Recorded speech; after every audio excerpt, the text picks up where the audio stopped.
During the colonial period, physical education was not needed because the harsh conditions and the desire to survive kept people active. Physical education that was taught was that of a father to son to teach him the trades of hunting, gathering, producing goods that could be sold or traded. It wasn't until the 1820s that physical education started to take place in American schools. The United States modeled European countries such as Germany, Sweden, and France in physical education. Some of the things taught in these early programs were developmental care of the body and hygiene. Other activities included calisthenic exercises, gymnastics, and participation in physical competitions.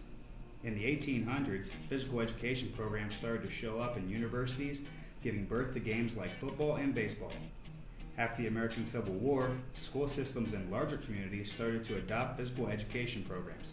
In fact, many states passed laws that required physical education programs to be taught.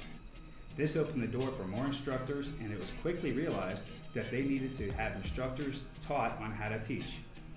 In the late 1800s, physical education was being offered as a degree program at many universities. Intramural sports started to take off, and by the early 1900s, the National Collegiate Athletic Association was born to regulate college athletics. During the 1920s and 30s, the participation in sports greatly increased.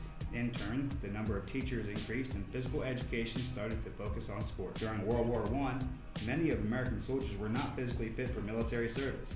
The government was working on legislation that would have made the national requirement, but the issue of the Great Depression overshadowed the need for it.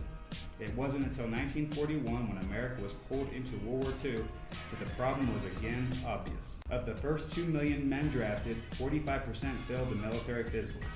Legislation was then drafted and made physical education mandatory in the United States. World War II showed the United States that our soldiers were not physically fit going into combat. At this point in the United States history, our economy changed from farmer physical labor to mechanization. President Dwight D. Eisenhower heard the complaint of many military officers and the undesirable conditions of our draftees from World War II. Concern for physical education grew in the U.S. when an international study was published that found American children were significantly behind in fitness compared to countries around the world. The President's Council on Youth Fitness was established to raise awareness for this growing issue. President John F. Kennedy revamped the council and in the coming years produced measurable improvement in physical fitness nationwide. Elementary and secondary schools adopted the European style of physical education into U.S. schools curriculum, which brought the new fitness frontier into our country. In the 1990s, standardized testing became the trend throughout schools across the U.S., which has affected physical education classes tremendously. The National Association for Sports and Physical Education set forth guidelines to protect the prospect of PE by utilizing physically educated students in 6 standards. Since then, physical education has grown to more than being fit. The national standards now include emotional, mental, social, and environmental well-being.